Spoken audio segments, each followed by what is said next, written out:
그때에 야곱이 애굽에 곡식이 있음을 보고 아들들에게 이르되 너희는 어찌하여 서로 바라보고만 있느냐. 야곱이 또 이르되 내가 들은즉 저 애굽에 곡식이 있다 하니 너희는 그리로 가서 거기서 우리를 위하여 사오라. 그러면 우리가 살고 죽지 아니하리라 하며 요셉이 형 10사람이 애굽에서 곡식을 사려고 내려갔으나 요셉의 아우 베냐민은 그의 형제들과 함께 보내지 아니하였으니 이는 그의 생각에 재난이 그에게 미칠까 두려워함이었더라. 이스라엘의 아들들이 양식 사러 간 자 중에 있으니 가나안 땅에 기근이 있음이라. 때에 요셉이 나라의 총리로서 그 땅 모든 백성에게 곡식을 팔더니 요셉의 형들이 와서 그 앞에서 땅에 엎드려 절하매 요셉이 보고 형들을 줄 알고 아나 모르는 채 하고 엄한 소리로 그들에게 말하여 이르되 너희가 어디서 왔느냐. 그들이 이르되 곡물을 사려고 가나안에서 왔나이다. 요셉은 그 형들을 알아보았으나 그들은 요셉을 알아보지 못하더라. 아멘.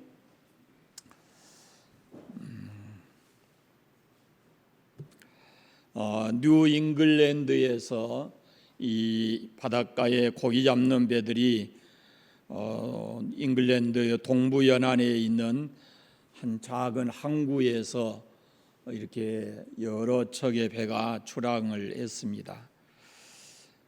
그들은 하루 종일 나가서 이렇게 고기잡이 하고 오후에 돌아오는데 그날 오후에 이들이 폭풍을 만나게 됐고 밤이 되기까지 한 척의 배도 항구로 다시 돌아오지를 못했습니다. 이제 두려움에 사로잡혀서 고기잡이 나간 어부들의 아내 또 부모님, 아이들이 이 해변 가까이 왔다가 이렇게 오르내리면서 밤이 새도록 그들이 하나님께 구해달라고 그렇게 간구를 했습니다. 그런데 불행이 또 겹칩니다. 그런 위급한 상황 속에서 작은 한 집에 불이 났어요.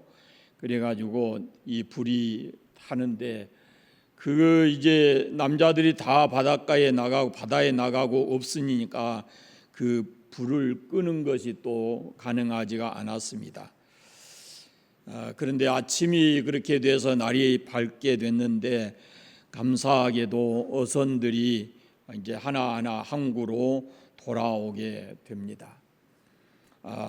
그러나 거기에 다 무사히 돌아왔는데 절망하고 있는 한 사람이 돌아와 있어요. 다 이제 무사히 돌아오니까 모두가 기뻐하고 있는데 그 중에 한 사람이 절망하고 있습니다. 집에 불이 난 그 집 주인 여자입니다. 그 여인이 바다에서 돌아온 남편을 보고 울면서 말합니다. 여보, 우리는 망했습니다. 우리 집이 다 불타버리고 없습니다. 이렇게 얘기를 했어요. 그러니까 남편이 아내에게 이렇게 말을 합니다. 그 불을 주신 하나님께 감사하시오. 모든 어선들이 항구로 무사히 돌아오게 된 것은 바로 그 불타는 오두막에서 나오는 그 불빛을 보고 우리가 무사히 돌아오게 되었다라고 얘기를 했습니다. 이 이야기의 의미를 우리가 조금은 알아야 할 것 같습니다. 이 어려움이 있고 또 거기에 내가 감당할 수 없는 어려움이 있지만은 그러나 그 속에는 우리가 알 수 없는 그런 신비, 어떻게 우리 편에서 보면 신비고 하나님이 우리를 섭리하시는 그런 방법이 그 속에 담겨져 있다라는 겁니다. 자, 오늘 본문에 보면은 요셉의 형들은 곡식을 구하기 위해서 애굽으로 떠납니다. 이 애굽뿐만 아니고 온 세상에 기근이 들어서 가나안 땅에 거주하는 그 야곱의 집도 큰 어려움이 닥쳤습니다. 이 애굽에 곡식이 있다는 소식을 들은 야곱은 아들들에게 애굽에 가서 양식을 구해오라, 사오라 이렇게 재촉을 했어요. 그런데 그 여정은 야곱의 아들들에게는 그렇게 편한 길이 아니었죠.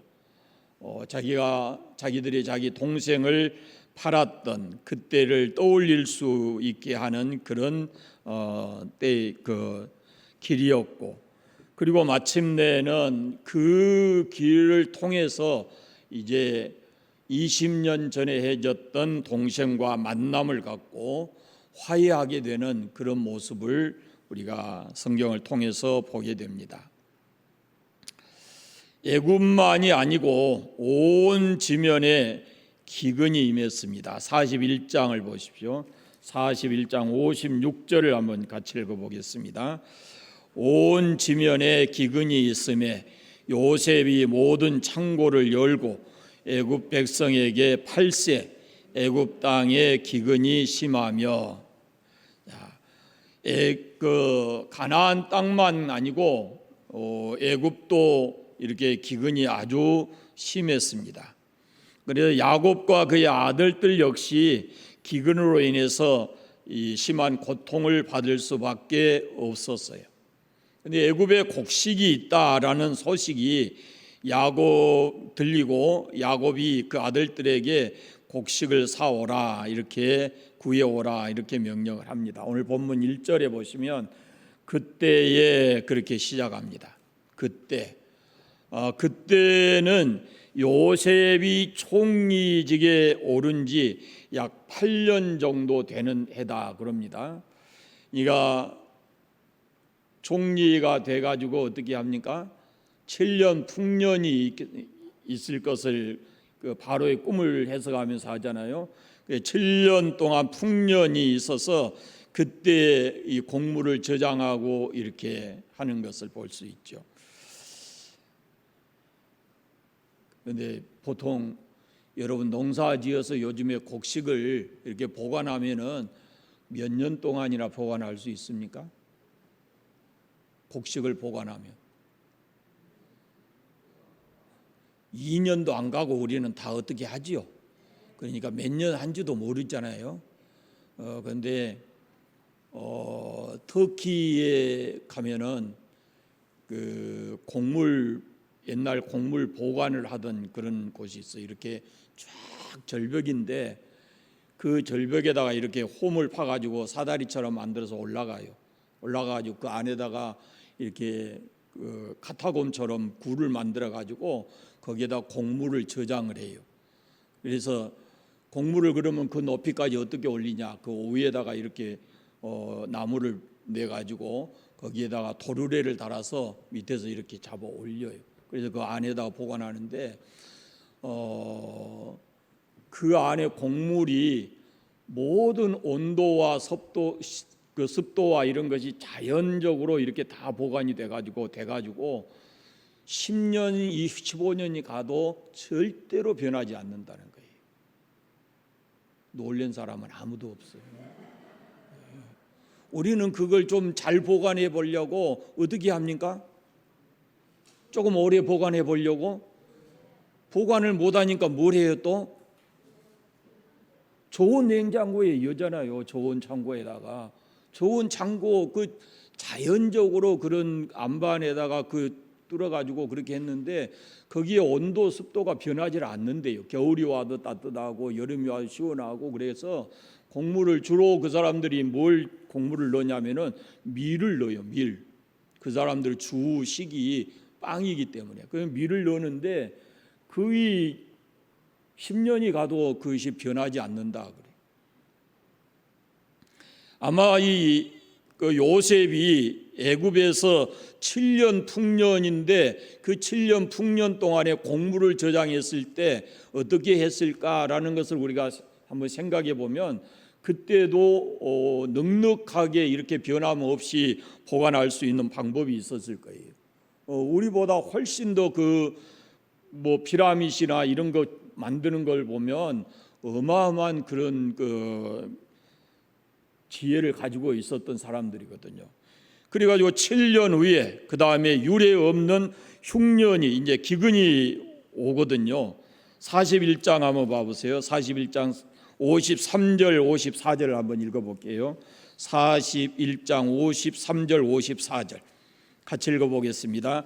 애굽 땅의 7의 풍년이 그치고 요셉의 말과 같이 7의 흉년이 들기 시작하며 각국에는 기근이 있으나 애굽 온 땅에는 먹을 것이 있더니, 이렇게 극심한 흉년이 온 땅에 임해서 그 흉년은 애굽뿐만 아니라 가나안 땅에도 이렇게 영향이 있었죠.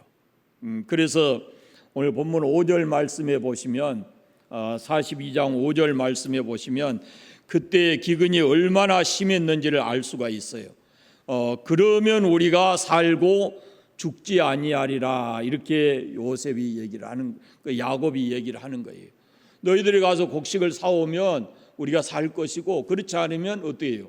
이 기근에 우리가 굶어 죽을 수도 있다라는 그런 이야기입니다. 그러니까 심각할 정도로 이렇게 기근이 왔다라는 것입니다. 대책을 세우지 않으면, 빨리 우리가 이런 상황에서 곡물을 사지 않으면 굶어 죽을 수도 있다라는 그런 얘기를 하고 있습니다. 그러니까 이런 때에 야곱에게 들려오는 소식이 애굽에는 곡식이 있다라는 소식을 듣습니다. 그래서 야곱이 걱정만 하고 있는 이 무기력한 아들들에게 애굽에 내려가서 빨리 곡식을 사오라, 이렇게 요구를 하고, 그렇지만은 야곱이 오늘 말씀해 보면은 베냐민은 보내지 않습니다. 왜? 베냐민이 또 해를 당할까 두려웠기 때문입니다. 야곱이 가장 사랑하는 아내가 라헬인데, 라헬이 두 아이를 낳았습니다. 요셉과 베냐민이에요. 그런데 이미 요셉은 잃었어요. 베냐민이 남아 있는데, 이 베냐민에게 혹시 이 어떤 문제가 생길까, 해를 끼칠까라는 그런 두려움 때문에 아마 야곱이 보내지를 않은 거죠. 그러니까 이 야곱이 지금 살아 있기는 하지만 요셉을 잃어버린 지가 20년이 지났지만 그 머릿속에서 요셉을 지울 수가 없는 거죠.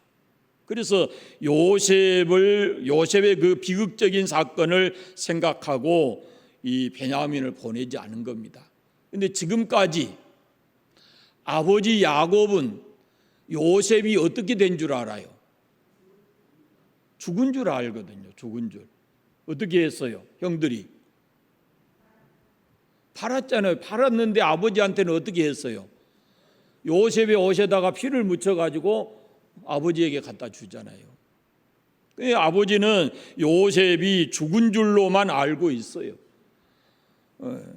그런데 하나님께서는 이 모든 과정 속에서 지금 하나님이 섭리하시는 겁니다. 제가 또 말씀드리지만은 하나님께서 아브라함을 부르실 때, 아브라함과 언약하실 때 뭐라고 하셔요? 네 후손이 400년 동안 객이 되어 살 것이다, 나그네로 살 것이다 라는 말씀을 하거든요.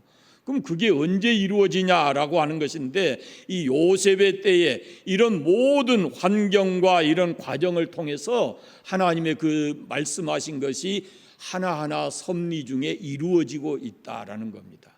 그것을 지금 우리가 말씀을 통해서 계속 보는 거예요.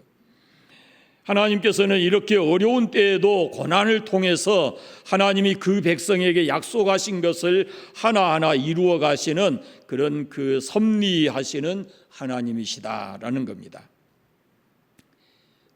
이런 이제 환경적으로 지금 기근이 와서 이 사람들은 이제 나중에 보면은 형제를 만나게 되고, 그 가나안 땅이 애굽 땅에서 400년을 종으로 살고 이런 과정이 있죠. 그런데 그것은 하나님이 다 섭리하고 계획하신 일이었고 그것이 그대로 이루어지는 거예요.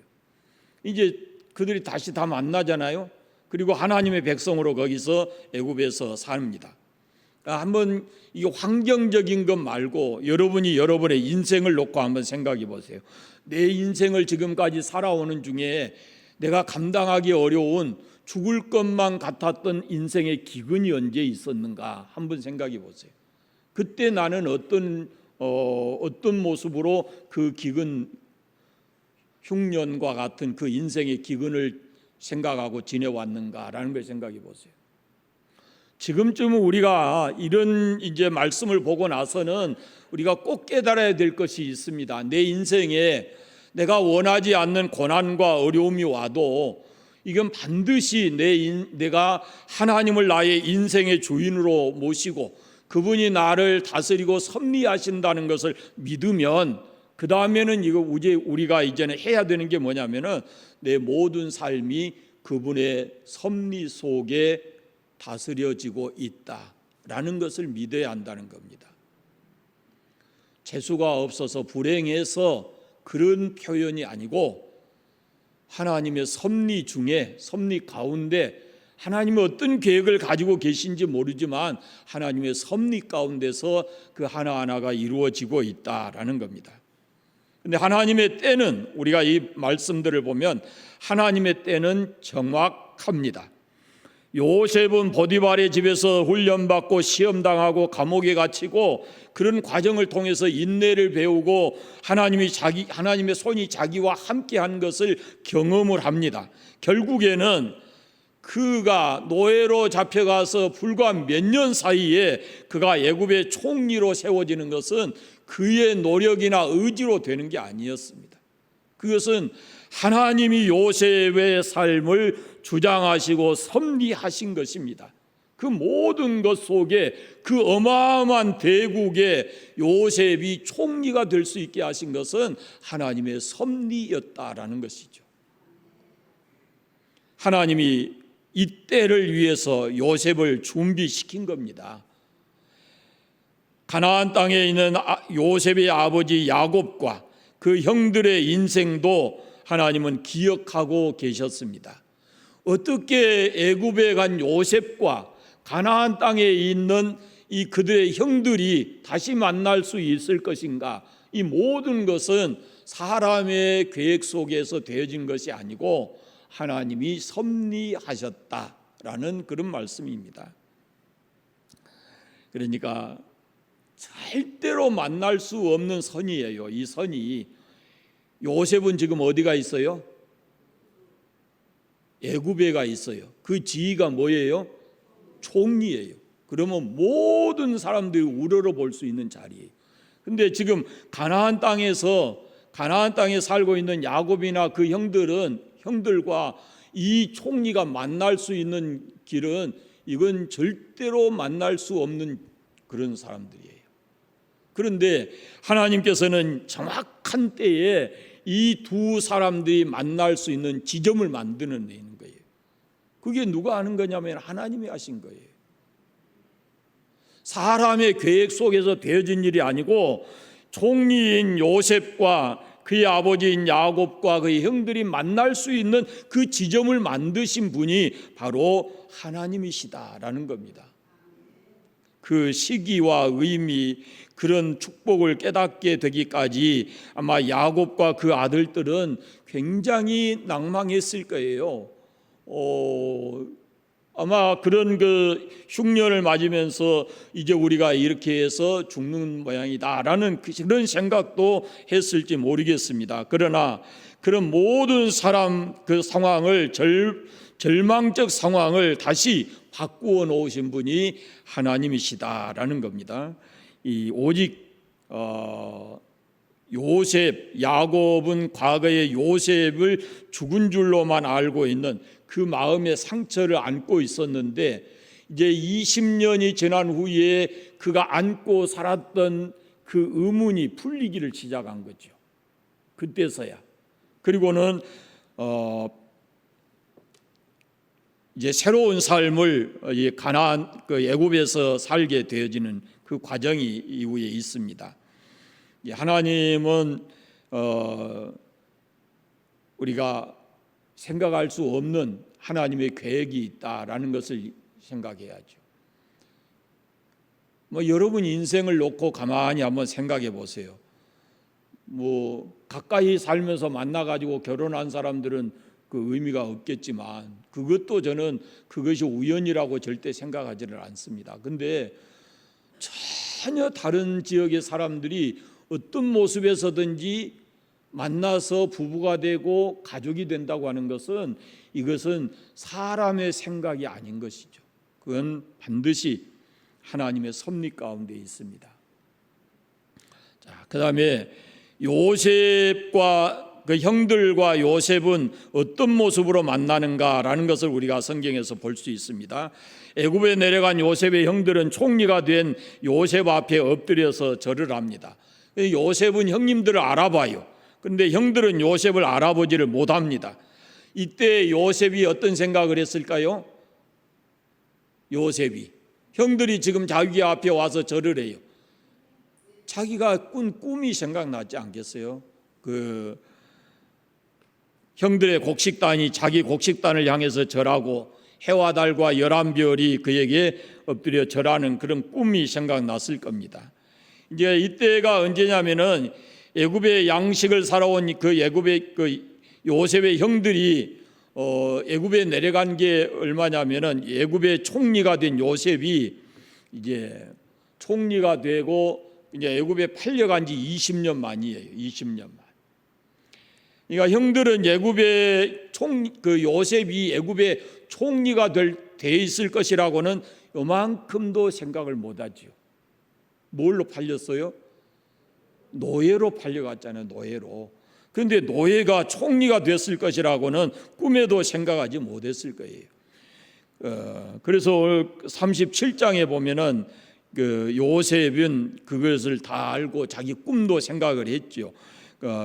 형들의 단이 내 단을 향해서 절을 하더이다라는 걸 아마 생각을 했을 거예요.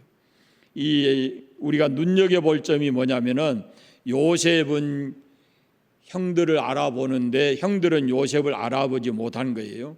요셉이 자기 정체를 밝히지 않았어요.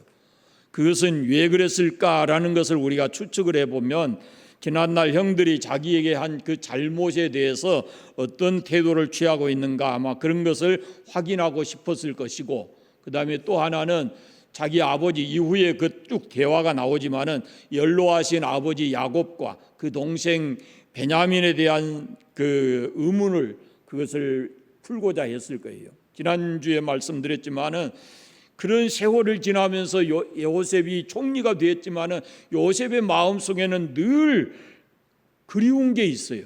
그것이 아버지와 아버지가 계신 고향, 동생 이런 것이거든요. 그래서 아마 그것들을 알아보고자 시험하고자 했던 것으로 보입니다. 그래서 형들이 그 시험을 다 이렇게 통과하고 난 후에 요셉이 자기의 정체를 밝히는 겁니다.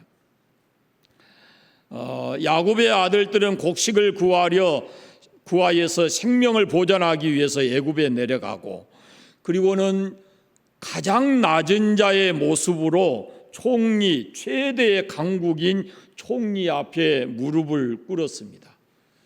그렇게 하지 않을 수가 없었어요. 어떤 식으로든지 그들은 이 총리 앞에 무릎을 꿇고 자기들의 목적하는 것을 이렇게 얻고자 했죠. 하나님은 때때로 내 소원과 문제, 물질적인 어려움을 통해서 하나님께서 나를 하나님의 사람으로 만들어 가시는데, 이렇게 여러분 하나님이 우리의 소원을 이루실 때 한 번에 이렇게 딱 이루시는 게 아니에요. 그것은 우리가 어떤 절망적 상황을 경험해 보지 않으면, 그렇지 않으면 하나님의 은혜가 얼마나 큰 줄 모르기 때문에 아마 이 야곱의 형들도 가장 낮은 자리에, 지금 최고로 낮은 자리에서 무릎을 꿇었잖아요. 그리고는 그 모습을 요셉이 지켜봤죠. 이 자기 형들의 지금 얼마나 절박한 상황에 처해 있는가라는 그것을 지켜보았어요. 그러니까 불과 몇 년 사이지만은 험한 세월을 지내면서 어려움을 당하고 있다라는 것을 요셉이 그냥 직감할 수 있게 그런 형편과 처지의 모습이었습니다. 그런 형들을 요셉은 알아보는데 모른 채하고 일부러 엄한 소리를 합니다. 엄한 소리. 오늘 성경에 엄한 소리 그렇게 되어 있는데 그 엄한 소리가 바로 뭐냐면 너희들이 사는 곳이 어디냐라는 거죠. 그 다음에 애굽에 온 목적이 무엇인가라는 것도 이렇게 하나하나 추궁해서 그들에게 물어봅니다. 형들이 요셉을 찾아간 것이 요셉이 총리가 된 후에 8년 후의 일입니다. 그러니까 7년의 풍년이 지나가고 7년의 흉년이 시작이 됐어요. 근데 그 7년의 흉년이 시작돼서 얼마 후에 애굽에 내려간 줄을 모르지만 그 기간에 내려갔으니까 적어도 요셉이 총리가 된 후로 8년이 지난 후입니다. 요셉이 엄한 소리 했다 그랬는데 이 엄한 이 말이 히브리 말로는 카쉐입니다. 카쉐. 혹독하게, 맹렬하게, 포악하게 그런 뜻이 있어요. 이렇게 엄하게 다루면서 그들이 형들의 마음을 알아보고 아버지와 동생 베냐민의 상황을 살피고자 했다라는 겁니다. 형들은 왜 요셉을 못 알아봤을까요?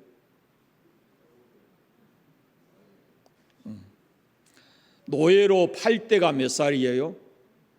17살. 그리고 그 후에 20년 동안 세월이 흘렀습니다. 20년 동안. 요셉이 애굽의 총리가 됐을 것이다 라고 생각은 전혀 못했을 것이고, 그 다음에 형들은 애굽 총리를 감히 이렇게 정면으로 볼 수 있는 그런 위치가 아닙니다. 아마 정면으로 봤으면 어느 정도 눈치챘을지 모르겠죠. 그러나 정면로 쳐다볼 수 있는 그런 상황이 아니었고, 또 하나는 이미 요셉은 애굽의 옷을 입고 언어도 애굽의 언어를 쓰고 그래서 통역을 통해서 아마 그렇게 형들과 대화를 했을 것으로 보입니다. 그래서 전혀 형들이 알아보지를 못했다라는 겁니다. 사람은 얼마나 약한 존재인가라면은 기근이라고 하는 이런 위험 앞에서는 너무도 연약한 존재가 인간입니다. 지금 우리가 우크라이나 전쟁 때문에 많은 나라들이 이 인플레이션이 물가가 올라가고 어떤 나라는 먹을 게 없어서 지금 고통스러워하고 있거든요.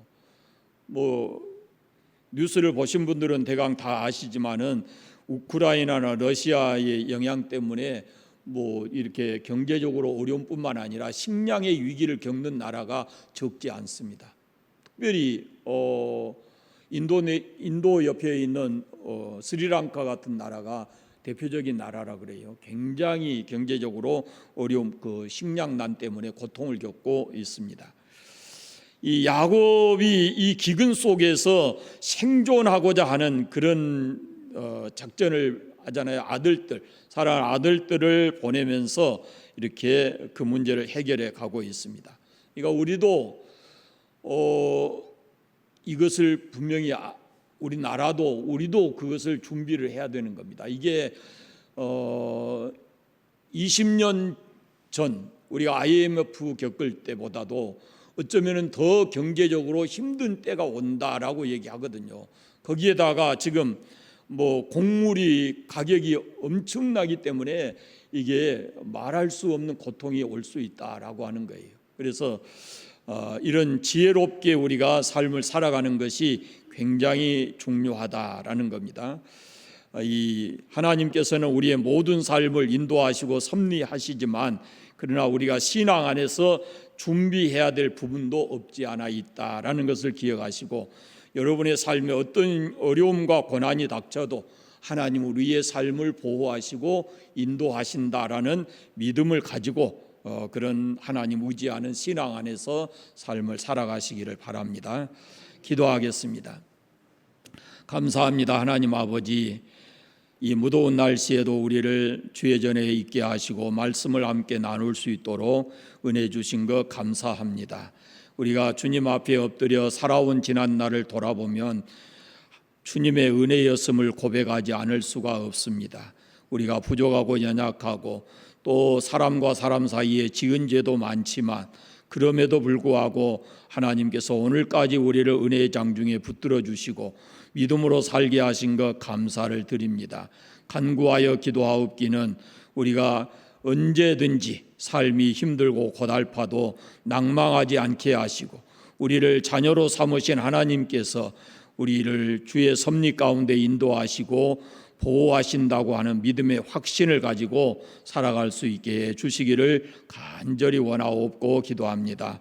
하루하루의 삶이 주님 안에서 주님과 동행하면서 살아가는 우리의 삶이 되게 하시고 언제든지 하나님의 풍성한 은혜 가운데서 감사하고 찬양하며 살아갈 수 있는 저희들 되게 하여 주시옵소서. 삶의 현장으로 돌아가는 성도들 이 무더위에도 건강 잘 지켜주시고 하나님의 은혜 가운데서 이 한 주간도 살게 하여 주옵소서. 예수님의 이름으로 기도드립니다. 아멘.